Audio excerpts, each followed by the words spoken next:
all, Violet here, second generation homeschooling mom of 3. I have a 9-year-old, a 6-year-old, and a toddler. Today I wanted to share with you some of the library books that we checked out in November. So let's get into it.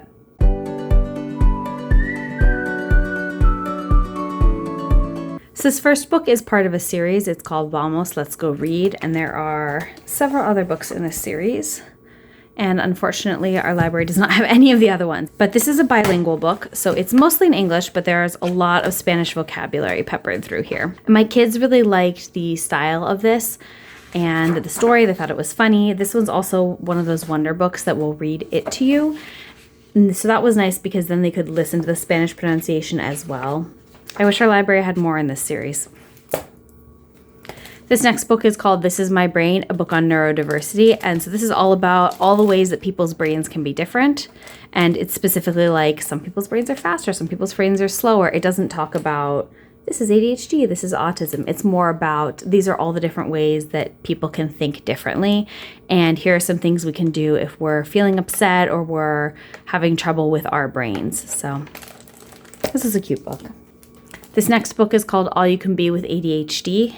And it's about having ADHD. So it's just all these different kids are talking about different aspects of having ADHD, both good and bad. This next book is called Together a Forest, drawing connections between nature's diversity and our own. So kind of in a similar vein, but it's talking about all the different ways that we can be different. And it's kind of comparing and contrasting all the different ways that nature can be different and how wonderful that is. So yeah, I really liked this book, and I think my kids thought it was interesting too. This next book somebody recommended to us. It's called A is for B, an alphabet book and translation, and my kids thought this was really cool. So for each word in here, they say A is for B, and then they'll tell you all the different languages where the word for B starts with A. So yeah, this was a really cool book.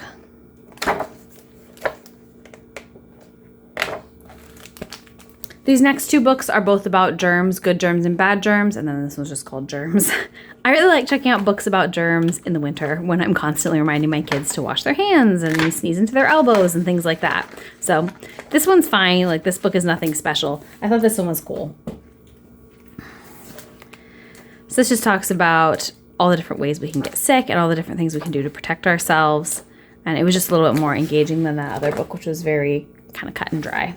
This next book is called Look Inside Your Body, X-Ray Me, and I checked this out for my toddler because I thought she would like it, and it kind of freaked her out. Like, I think we got to this page and she was like, wait, those things are inside me, and she found it kind of unsettling. So my kids liked this book a lot when they were younger, my older two, but my toddler, not a fan yet. What she is into right now, though, is beavers. So I checked out these two books on beavers. Beaver Pond, Moose Pond by Jim Arnosky. Jim Arnosky just has a lot of really lovely nature books. I really like all of his books that I've checked out. So this one's about all the different things in the pond, and it kind of focuses on the beaver and the moose, but you meet a lot of other animals along the way as well. And then this one is called What Goes On Inside a Beaver Pond. And this one's a search and find. So this one, it has some graphic novel style pages, and then it has a spread like this where you're searching for different animals. And so this one's really, really cool as well. All of my kids really liked this book. Yeah, highly recommend that one. This next book is called We All Play. It's by Julie Flett. I just always really like her books. They're very sweet. Even the ones that deal with harder topics are very gentle. So this one's all about animals and the way the animals play and the way that we play as well. Yeah, my kids liked this.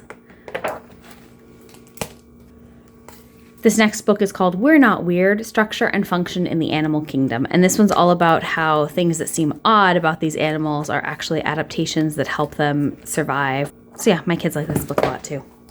This next book is called If You Were a Princess, and it's all about different things that princesses might do, like you would stand up for the rights of others, and then it talks about some princesses who have done things like that, both present day and then some historical ones as well. So this was a fun one, and then it has more information about the different princesses in the back.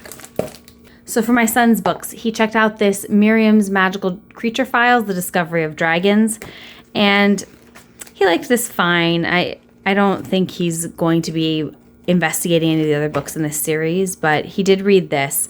He really just wants things that are like Dragon Masters, but different. We also checked out this Dave Pilkey Dragon Gets By. We've read this series before, and this was very, very easy for him to read. And again, it's fine, but it's not quite what he's looking for. And then the librarian also gave him this Kids Around the World book because she thought he might be interested in it. He does like geography, so he did read this, and he said it was fine. It's a pretty brief overview of everything that they talk about in here. So, and it's not a story either, it's just facts about different places. And then he also checked out this Lego Minecraft visual dictionary. And this is just all about the different Lego Minecraft things. So my kids have been having fun going through this. And now for my daughter's books. This first book is called West Meadows Detectives, The Case of the Snack Snatchers. And it's about this kid who's autistic and this friend that he makes. And they work together to solve mysteries. And it particularly focuses on the ways that his autistic brain helps him notice patterns and pick up on clues and helps him solve the mystery. So my daughter really enjoyed this, and we have the other books in the series on hold. This next book is called Thor Quest, Hammers of the Gods, and this is the Marvel Thor. So it's like comic book superhero, not mythology superhero necessarily. So she just started this, and she said she's enjoying it so far. So we'll see. I think there's at least one more so far in this series. This next book is Socks by Beverly Cleary, and this is about this cat, Socks, and kind of the misadventures that she has with her family. So my daughter enjoyed this, and she wants to check out Ribsy next. We've read The Mouse and the Motorcycle already. This next book is the newest book in the JoJo McCoon series. We really like this series. It's really funny. So this is book number 5, The Super Scary Sleepover, and it's about JoJo. She's Ojibwe, and just kind of the misadventures she has in school and life. So yeah, this is a fun series. This next book is called Harriet Tells the Truth, and it's about this girl, Harriet, who has a complicated relationship with telling the truth and lying and all of that, and she has to solve a mystery and, in the end, get people to believe her when she tells the truth about what happened. So my daughter isn't done with it yet, but she's enjoying it so far. This next book is Mr. Limoncello's Library Olympics. So this is the second book in the Limoncello graphic novel series. My daughter is not interested in reading the novels, but she really liked both the first and then this second graphic novel. So these are essentially kind of like escape rooms almost. The kids have to solve mysteries and puzzles and kind of complete tasks and things like that. So those are really fun.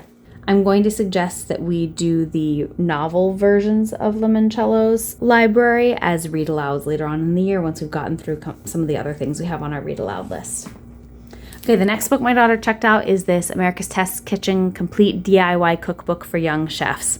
And she really likes this book. I think it's one of her more favorite cookbooks that she's checked out from the library because it's very clear and very easy for her to follow. Like, it has step-by-step pictures, and it has a lot of different recipes that aren't just very simple things. There are things that she wants to make in here.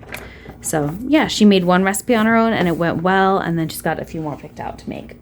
This next book is called The Science of Beauty, and it's part of this The Science of series from DK. We've checked out Science of Cooking, which my husband really liked, and a few others in this series. They're all really good. So this, Dr. Michelle Wong actually has a YouTube channel, Lab Muffin Beauty Science. I'll link it down below if you're interested. I've watched a few of her videos and they're really interesting.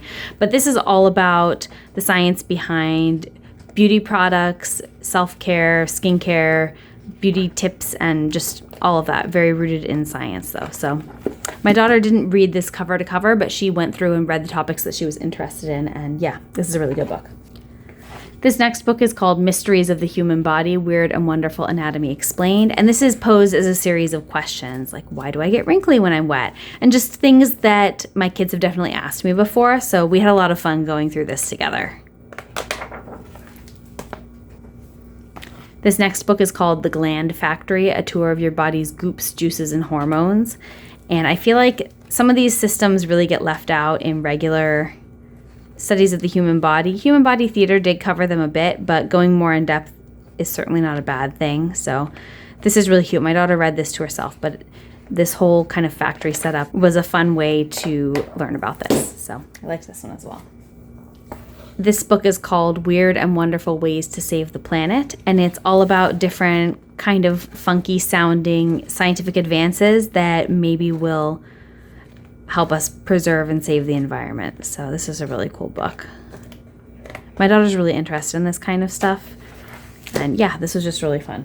And then the last 2 books that my daughter checked out are some more of these board books in the Biddy Bow bilingual series. So these ones are Simplified Mandarin and English, Dragon Boat Festival, all about shapes. And then it tells you about what you do when you celebrate the Dragon Boat Festival as well, and has a craft at the end. And then this one's Foodie Detectives. And so this one had a lot of different questions. You're trying to solve the mystery, and yeah, this was just really cute.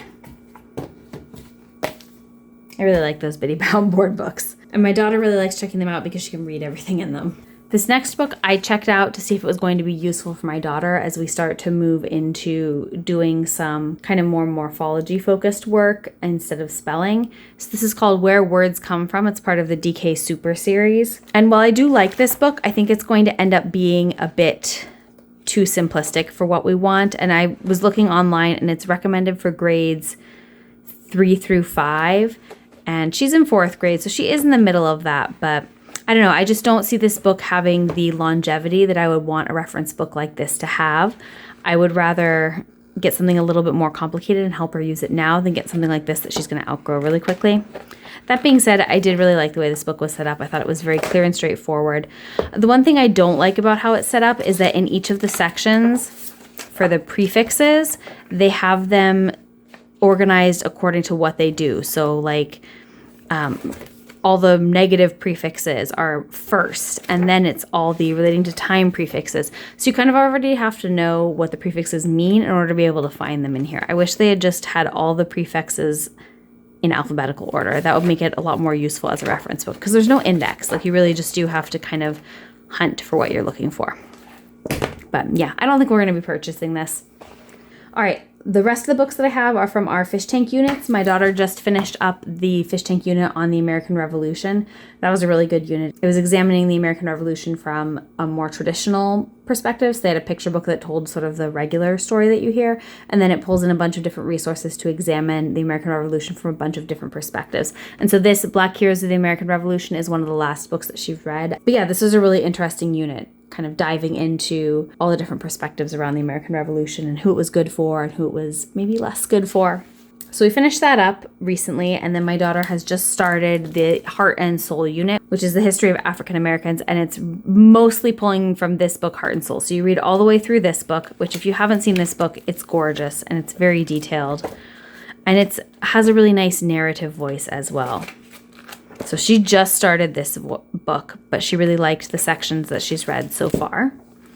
And then the other 2 books that we're using in this unit are Let It Shine and Hand in Hand. So stories of Black women freedom fighters and 10 Black men who changed America. So I think we're just reading 1 or 2 biographies from each of these for this unit. There is another unit in this 4th grade year for Fish Tank that uses these. I think it's the government unit. So we'll be checking these out again when we get to that unit. But yeah.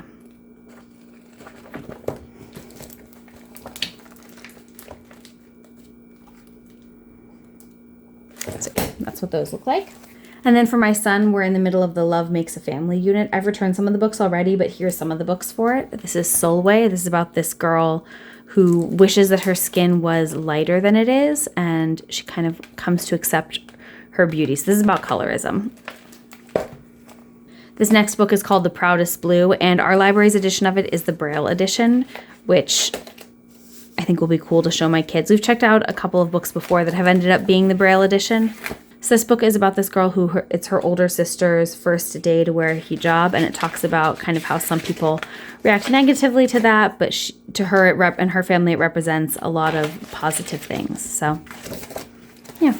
This next book is called Big Red Lollipop, and the heart of this story is this girl and her younger sister are in conflict for a lot of it, but by the end they've reconciled. So those are really sweet stories. Sibling stories are always good to read with my kids. They get along pretty well, but they fight too, just like all siblings do. This next book is called My Brother Charlie, and so Charlie is autistic, and this just kind of addresses some of the issues some of the conflicts that she and her brothers get into. This next book is called Freedom Soup, and it's about the Haitian independence celebration that they have, and there's a soup that they make for it every year. So, yeah, and there's a recipe for it in the back.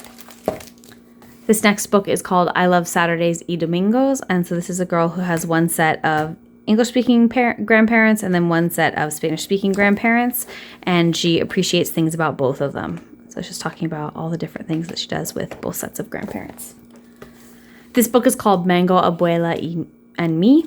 And this is about this girl who is trying to communicate with her grandmother, but the girl only speaks English and her grandmother only speaks Spanish. And so they are having some communication difficulties, but they figure it out. Grandfather Counts is a little bit similar. Actually, the next few books are a little bit similar in that there's some communication issues between the kid and the older relative. And so in this one, Gong Gong, so he's Chinese, doesn't speak a ton of English, but they count together. And yeah. This next book is called Dear Juno, and in this one, this boy gets letters from his grandmother that are written in Korean Hangul, and he can't read that. So he feels a little bit distant, but his parents can read it to him, and then he sends back drawings and things like that as well.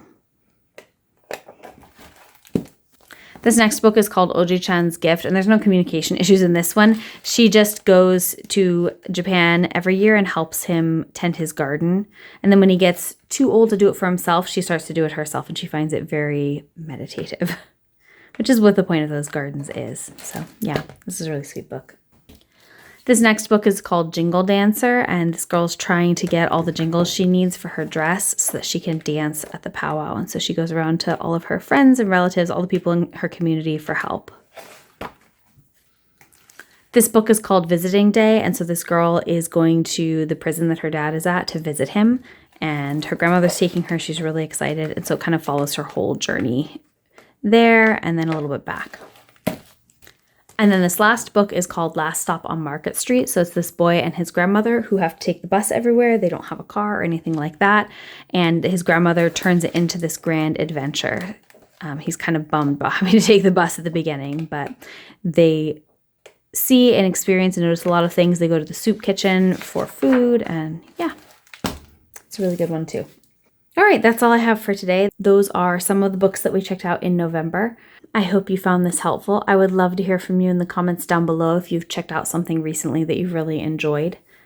As always, I will link everything in the description box below. I am an Amazon and a bookshop affiliate, so if you click on one of those links and make a purchase, I do receive a small commission. Thank you for watching.